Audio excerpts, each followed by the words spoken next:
اعوذ باللہ من الشیطان الرجیم بسم اللہ الرحمن الرحیم ان اللہ وملائکتہ یصلون علی النبی یا ایہا الذین آمنوا صلوا علیہ وسلموا تسلیما الصلاۃ والسلام علیک یا سیدی یا رسول اللہ وعلی آلک واصحابک یا حبیب اللہ الصلاۃ والسلام علیک یا نبی اللہ وعلی آلک واصحابک یا رحمۃ للعالمین۔ اللہ رب العزت کی حمد و ثنا اور آقا علیہ الصلوۃ والسلام کی بارگاہ میں گلہ عقیدت پیش کرنے کے بعد نہایت ہی معزز و محترم سامعین حضرات، تیسرا پارہ اور سورہ آل عمران کے دوسرے رکوع کے حوالے سے گفتگو ہو رہی تھی۔ اللہ رب العزت نے ارشاد فرمایا الصابرین، صبر کرنے والے۔ پیچھے ایمان والوں کا تذکرہ چل رہا تھا کہ ان لوگوں نے کہا کہ اے اللہ ہمیں بخش دے، ہمارے گناہوں کو معاف فرما اور دوزخ کے عذاب سے ہمیں بچا۔ اب ان کی صفات بیان ہو رہی ہیں۔ پہلی صفت ہے الصابرین، صبر کرنے والے۔ صبر جو ہے وہ ایک ایسی چیز ہے کہ جب انسان کو یہ نعمت میسر آتی ہے تو اللہ رب العزت کے ہاں اس کے درجات بلند ہوتے ہیں۔ صبر ہے کیا؟ اللہ کے رسول صلی اللہ علیہ وآلہ وسلم ایک قبر کے پاس سے گزرے، وہاں پر ایک عورت رو رہی تھی، وہ ویلا کر رہی تھی۔ آپ نے اسے کہا صبر کر۔ وہ کہنے لگی مجھے پر کیا بیتی، آپ کو اس کے بارے میں کیا خبر ہو؟ اللہ کے رسول صلی اللہ علیہ وآلہ وسلم آگے چل دیے۔ کسی نے اس عورت سے کہا کہ تجھے پتہ نہیں چلا کہ کس سے بات کر رہی تھی؟ یہ تو اللہ کے رسول صلی اللہ علیہ وآلہ وسلم کی ذات تھی۔ تو وہ عورت فوراً آقا علیہ الصلوۃ والسلام کے پیچھے گئی، کہنے لگی یا رسول اللہ علیہ وسلم مجھے معاف کر دیں، مجھے پتہ ہی نہیں چلا۔ تو اللہ کے رسول صلی اللہ علیہ وآلہ وسلم نے فرمایا کہ صبر مصیبت کے ساتھ ہے، کہ جس وقت بندے پر مصیبت آئے اس وقت وہ کہے انا للہ و انا الیہ راجعون۔ بعد میں تو قرار ہر کسی کو آ جاتا ہے، کوئی کسی کے لیے کتنے دنوں تک رو سکتا ہے۔ تو جب مصیبت آئے اس وقت انسان کی زبان پر کوئی نہ شکری کا جملہ نہ ہو، اس وقت وہ بندہ اللہ کی بارگاہ میں شکر ادا کرے کہ یا اللہ تیرا ہی مال تھا، تیرے ہی طرف لوٹ گیا۔ وہ کسی عزیز کے چلے جانے کا دکھ ہو سکتا ہے، کاروبار کی پریشانی ہو سکتی ہے، جو بھی مسئلہ ہو، ہر حال میں صبر جو ہے اس کے دامن کو تھامے رکھنا چاہیے۔ جب انسان صبر کر لیتا ہے تو اجر کیا ہے؟ اللہ کے رسول صلی اللہ علیہ وآلہ وسلم نے فرمایا کہ قیامت کے دن سارے بندوں کے اعمال کا حساب ہوگا۔ نماز پڑھنے والے آئیں گے، ان کے اعمال کو تولا جائے گا، نیکیاں زیادہ ہوئیں تو جنت ملے گی، گناہ زیادہ ہوئے تو جہنم میں ڈال دیا جائے گا۔ صدقہ کرنے والوں کو لایا جائے گا، مختلف لوگوں کو لایا جائے گا۔ اور جب وہ لوگ آئیں گے کہ جنہوں نے اللہ کی رضا کی خاطر صبر کیا ہوگا تو اللہ فرشتوں میں اعلان فرمائے گا میں فرشتوں میزان کو اٹھا دوں، یہ وہ بندے تھے جنہوں نے میری رضا کے لیے دنیا میں صبر کیا تھا، آج بغیر حساب کے ان کو جنت دی جائے گی۔ تو اسی لیے صوفیہ کہتے ہیں چپ رہسیں تے موتی ملسن، صبر کریں تا ہیرے، پاگلا وانگو رولا پاویں نہ موتی نہ ہیرے۔ کہ انسان اگر صبر نہ کرے تو کر بھی کیا سکتا ہے؟ انسان کے اختیار میں کچھ بھی نہیں ہے، بالآخر اس نے صبر ہی کرنا ہے۔ تو اگر مصیبت کے شروع میں بندہ صبر کا دامن تھام لے تو پھر وہ گروہ صابرین میں شامل ہو جاتا ہے۔ وصادقین، اور سچے۔ دوسری صفت صداقت کی ہے، اور صداقت میں یقیناً حضرت ابوبکر صدیق رضی اللہ تعالیٰ عنہ کا نام سر فہرست ہے کہ جو تاجدار صداقت ہیں، صداقت کے بادشاہ ہیں۔ اور جب اللہ کے رسول صلی اللہ علیہ وآلہ وسلم معراج کر کے آئے تو آپ نے لوگوں سے کہا جی میں رات کے تھوڑے سے حصے میں گیا، مسجد حرم سے مسجد اقصیٰ، پھر سماوات کی سیر کی، میں نے یہ مناظر دیکھے۔ تو کافر کہنے لگے یہ عجیب باتیں کرتے ہیں، ایسا بھی کوئی ممکن ہے؟ کافروں نے دیکھا حضرت ابوبکر صدیق کو ایک جگہ پر تو آپ کے پاس چلے گئے، کہنے لگے ابوبکر یہ بتاؤ اگر کوئی شخص یہ کہے کہ میں رات کے تھوڑے سے حصے میں سماوات کی سیر کر کے آیا ہوں تو مانتے ہو؟ کہنے لگے نہیں مانتا۔ تو لوگوں نے ایک ہیلا کیا، کہنے لگے دیکھو پھر تمہارے صاحب جو ہیں، تمہارے نبی یہ بات کرتے ہیں کہ وہ رات کے تھوڑے سے حصے میں سیر کر کے آئے ہیں۔ تو حضرت ابوبکر صدیق نے کہا اگر وہ کہتے ہیں تو میں مانتا ہوں۔ یعنی بغیر کسی دلیل کے آپ نے جب تصدیق کی تو رب کائنات نے آپ کے لیے پھر صدیق کا لقب جو ہے اس کا انتخاب کیا۔ اللہ کے رسول صلی اللہ علیہ وآلہ وسلم نے پوچھا ابو بکر تم نے یہ بات کیسے کر دی بغیر مجھ سے پوچھے؟ تو کہنے لگے یا رسول اللہ علیہ وسلم یہ تو چھوٹی بات ہے کہ آپ یہ دعویٰ کریں کہ میں رات کے تھوڑے سے حصے میں سماوات کی سیر کر کے آئے ہوں، ہم تو اس سے بڑی بات کے قائل ہیں۔ آپ نے کہا کہ آپ پر فرشتہ اترتا ہے وہی لے کر، ہم تو اس پر بھی ایمان رکھتے ہیں، تو یہ اس سے بڑی بات ہے کہ آپ نے کہا اللہ ایک ہے تو ہم نے مان لیا۔ تو جب انسان ایمان بالغیب پر پختہ ہو جاتا ہے نا تو پھر وہ گروہ صدیقین کی طرف چلا جاتا ہے۔ یہ تو پہلا سٹیپ ہے نا کہ ہم زبان سے جھوٹ بولنا چھوڑ دیں، کہ روزمرہ زندگی میں ہماری تو خیر زندگی میں ایسا رچ بس گیا ہے ہم سمجھتے شاید اس کے بغیر گزارا ہی نہیں ہوگا۔ یہ پہلا سٹیپ ہے کہ ہم اپنی زبان سے کذب کو ہے وہ چھوڑ دیں۔ زندگی میں کوئی بھی معاملہ ہو چاہے جتنا بھی نقصان ہونے کا خدشہ ہو پھر بھی ہم جھوٹ کی طرف نہ جائیں۔ اس کی انتہا تو یہ ہے کہ اللہ رب العزت کی ذات پر اس کے فرامین پر جو غیب ہے اس پر ایمان لے آیا جائے بغیر دلیل کے۔ جب قرآن نے کہہ دیا، جب حضور علیہ السلام نے کہہ دیا، پھر اس میں کوئی حیل و حجت کی گنجائش باقی نہ رکھے اور کہے میرے رب نے کہا، میرے حبیب علیہ السلام نے کہہ دیا تو ایسا ہی ہے۔ تو پھر فرمایا والقانتین، اور ادب والے، جھکنے والے، فرما برداری کرنے والے، وہ لوگ کہ جو اللہ اور اس کے رسول صلی اللہ علیہ وآلہ وسلم کا حکم ہو اس کے سامنے سر تسلیم خم کر دیں، وہ لوگ والمنفقین، اور خدا کی راہ میں خرچ کرنے والے، خرچ انفاق فی سبیل اللہ۔ پچھلے سورہ بقرہ کے اندر بڑی وضاحت کے ساتھ انفاق فی سبیل اللہ پر جو ہے وہ گفتگو ہو چکی۔ والمستغفرین بالاسحار، اور رات کے پچھلے پہر اللہ سے معافی مانگنے والے، یہ بھی ایک خوبی بیان ہوئی۔ اور حضرت اقبال کے نزدیک بھی بندہ شب بیداری کے بغیر کامیاب نہیں ہو سکتا، کہ جب تک رات کو اٹھ کر اللہ کے حضور میں حاضر نہ ہو جائے۔ اور میں یہ سمجھتا ہوں کہ یہ بندے کی ہی غفلت ہے کہ اللہ رب العزت حدیث قدسی ہے، آقا علیہ السلام نے فرمایا، وہ رب کہتا ہے کہ رات کے آخری پہر میں آسمان دنیا پر جلوہ افروز ہوتا ہوں اور میں ندا کرتا ہوں کہ ہے کوئی مجھ سے رزق مانگنے والا کہ میں اسے رزق عطا کروں، ہے کوئی مجھ سے صحت مانگنے والا میں اس کو صحت دوں، ہے کوئی مجھ سے معافی کا طلبگار کہ میں اسے معاف کر دوں، ہے کوئی مجھ سے سوال کرنے والا کہ میں اس کے سوال کو پورا کروں۔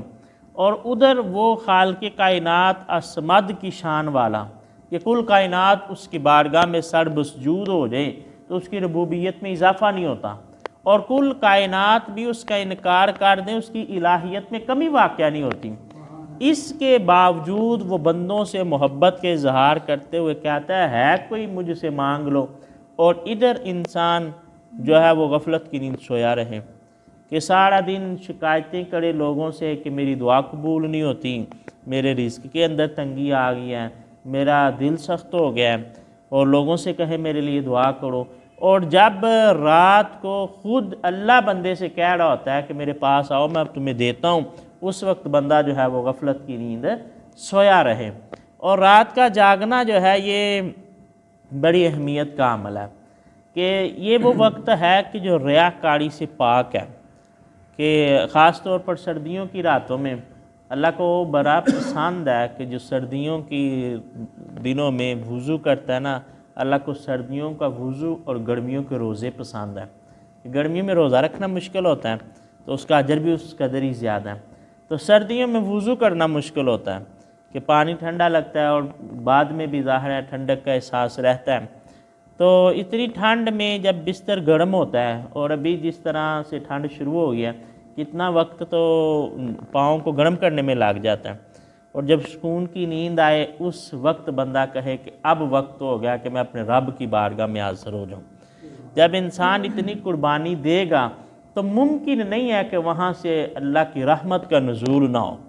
وہ اللہ کے رسول صلی اللہ علیہ وآلہ وسلم نے تو یہاں تک فرما دیا، آپ نے فرمایا کہ اللہ کہتا ہے کہ جب بندہ مجھ سے مانگتا ہے مجھے حیا آتی ہے کہ میں اس کی بات کو رد کروں، جو مانگتا ہے میں اس کو دیتا ہوں، بلکہ وہ ایک حکایت یاد آ گئی۔ ایک بندہ، اس کو کوئی مرض تھا، حکیم نے کہا جی آپ کے علاج کے لیے شہد چاہیے، اور یہ وہ وقت تھا جب شہد سیزن میں ملتا تھا، اب تو ظاہر ہے معاملات بدل گئے۔ تو کہنے لگا حکیم صاحب میں شہد کو کہاں سے ڈھونڈ کے لاؤں؟ تو حکیم نے کہا جی بادشاہ کے دربار میں چلے جاؤ، بادشاہوں کے پاس چیزیں پڑی ہوتی ہیں، وہاں سے تمہیں شہد مل جائے گا۔ بادشاہ کے دربار میں چلا گیا، چھوٹی سی ایک شیشی ڈبی لے گیا ساتھ، کہنے لگا بادشاہ سلامت بیمار ہوں، علاج کے لیے شہد چاہیے، تو مہربانی کرے آپ مجھے شہد جو ہے وہ دے دیں، اور اس نے ڈبی جو ہے وہ آگے کی۔ بادشاہ نے وزیر کو حکم دیا کہ جاؤ جہاں پر خزانہ پڑا ہوا ہے وہاں سے ایک مرتبان شہد کا لا کے اس کو دے دو۔ اب اس کو دے دیا گیا، وہ چلا گیا۔ وزیر کہنے لگا بادشاہ سلامت بات سمجھ میں نہیں آئی، اس کو تھوڑی سی شہد چاہیے تھی، وہ ڈبی بھی ساتھ لے کے آیا تھا، آپ نے پورا مرتبان اس کو دے دیا۔ تو بادشاہ نے کہا جی بات یہ ہے کہ مانگنے والا اپنی حیثیت سے مانگتا ہے، دینے والا اپنی حیثیت سے دیتا ہے۔ تو ہم مانگیں اپنے رب سے تو اللہ کی بارگاہ میں مایوسی، یہ تو ویسے ہی کفر ہے۔ اور رات کا پہر ہو کہ ہر طرف سناٹا ہے، کوئی دیکھنے والا نہیں، کوئی ہماری عبادت کو سننے والا نہیں ہے، اور بہت قریب اللہ کے بندہ ہو جائے اور آنکھوں سے آنسو چھلک اٹھیں اور اللہ سے بندہ معافی مانگ لے کہ یا اللہ یہ دل سیاہ ہو چکا ہے، کب تک یہ سیاہ رہے گا، یا اللہ کچھ تو ہدایت کا سماع ہو جائے، یا اللہ اس در پہ نہیں جھکوں گا تو کس در کی طرف جاؤں گا، تو ممکن نہیں کہ اس پر اللہ کا فضل نہ ہو۔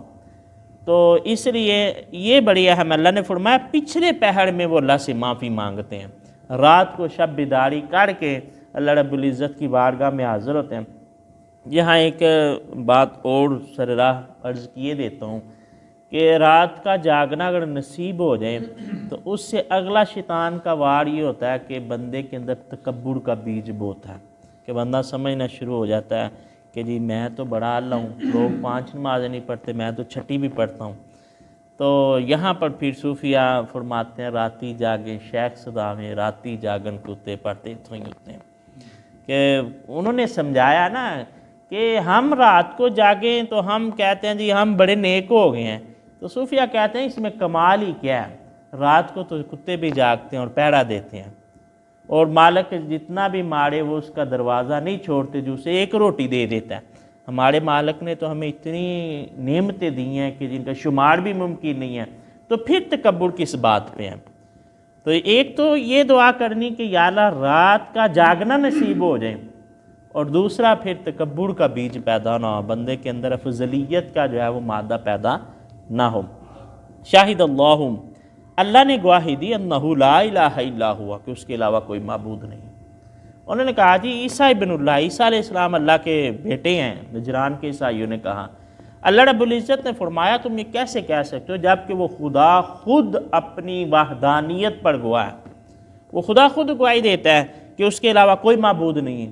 صرف وہ خدا نہیں والملائکہ اور اس کے فرشتے بھی، اس بات کے قائل ہیں کہ اللہ کے علاوہ کوئی معبود نہیں۔ وَأُولُو الْعِلْمِ، اور جو علم والے ہیں وہ بھی قائماً بالقسط، انصاف سے قائم ہو کر یہ سارے گواہی دیتے ہیں کہ وہ اللہ ایک ہے، لا الہ الا ہوا، اس کے علاوہ کوئی عبادت کے لائق نہیں ہے، العزیز الحکیم، وہ عزت والا بھی ہے، حکمت والا بھی ہے۔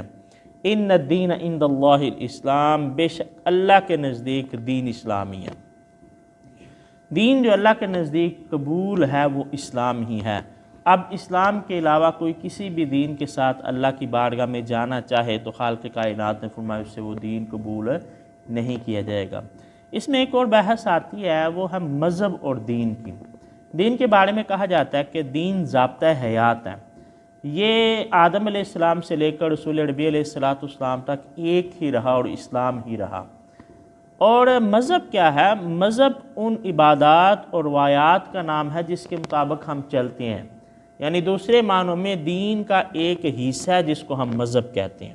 دین پورا ضابطہ حیات ہے جس میں اعتقادات بھی آتا ہے، ایمانیات بھی آتا ہے، اور عبادات بھی آتا ہے، معاملات بھی ہیں، سزائیں بھی ہیں، اور ان میں سے جو عبادات کا طریقہ ہے اس کو ہم مذہب کا نام دیتے ہیں۔ نماز کیسے پڑھنی ہے، روزے کیسے رکھنے ہیں، لوگوں کے ساتھ معاملات کیسے کرنے ہیں، یہ چیزیں جو ہیں وہ مذہب کے اندر آتی ہیں۔ تو جہاں تک دین کی بات ہے، دین اللہ کے نزدیک اسلام ہی ہے، اور کوئی بندہ اسلام کے علاوہ کسی اور دین سے قبول نہیں کیا جائے گا۔ جب تک رسول اللہ صلی اللہ علیہ وآلہ وسلم نے اعلان نبوت نہیں کیا، تب تک اگر کوئی صحیح العقائد والا عیسائی تھا وہ بھی جنتی ہے، اگر صحیح عقیدے رکھنے والا یہودی تھا وہ بھی جنتی ہے۔ لیکن آقا علیہ الصلوۃ والسلام کے اعلان نبوت کرنے کے بعد کوئی بندہ اس وقت تک قبول نہیں ہے جب تک کہ شریعت محمدی علیہ الصلوۃ والسلام کو اپنا نہیں لیتا۔ وَمَا اخْتَلَفَ الَّذِينَ أُوتُوا الْكِتَابَ، اور اختلاف نہیں کیا ان لوگوں نے جنہیں کتاب دی گئی، إِلَّا مِن بَعْدِ مَا جَاءَهُمُ الْعِلْمُ، ان کے پاس علم آ جانے کے بعد۔ اللہ نے فرمایا اختلاف تو پیدا ہی تب ہوا جب علم آ گیا، جب معرفت مل گئی۔ رسول عربی علیہ الصلوۃ والسلام کی ذات کا نام لے کر یہ یہود دعائیں کیا کرتے تھے۔ قرآن نے اس کا بھی بیان کیا، کہا کرتے تھے کہ یا اللہ ہم آخری نبی کا وسیلہ تیری بارگاہ میں پیش کرتے ہیں، ہمیں فتح عطا فرما، اور اللہ تعالیٰ فتح عطا فرماتا تھا۔ جب آقا علیہ الصلوۃ والسلام نے اعلان نبوت کر دیا، اس کے بعد ان لوگوں نے ماننے سے انکار کر دیا۔ کیوں؟ باغیم بینہم، دلوں کی جلن کی وجہ سے، حسد کی وجہ سے۔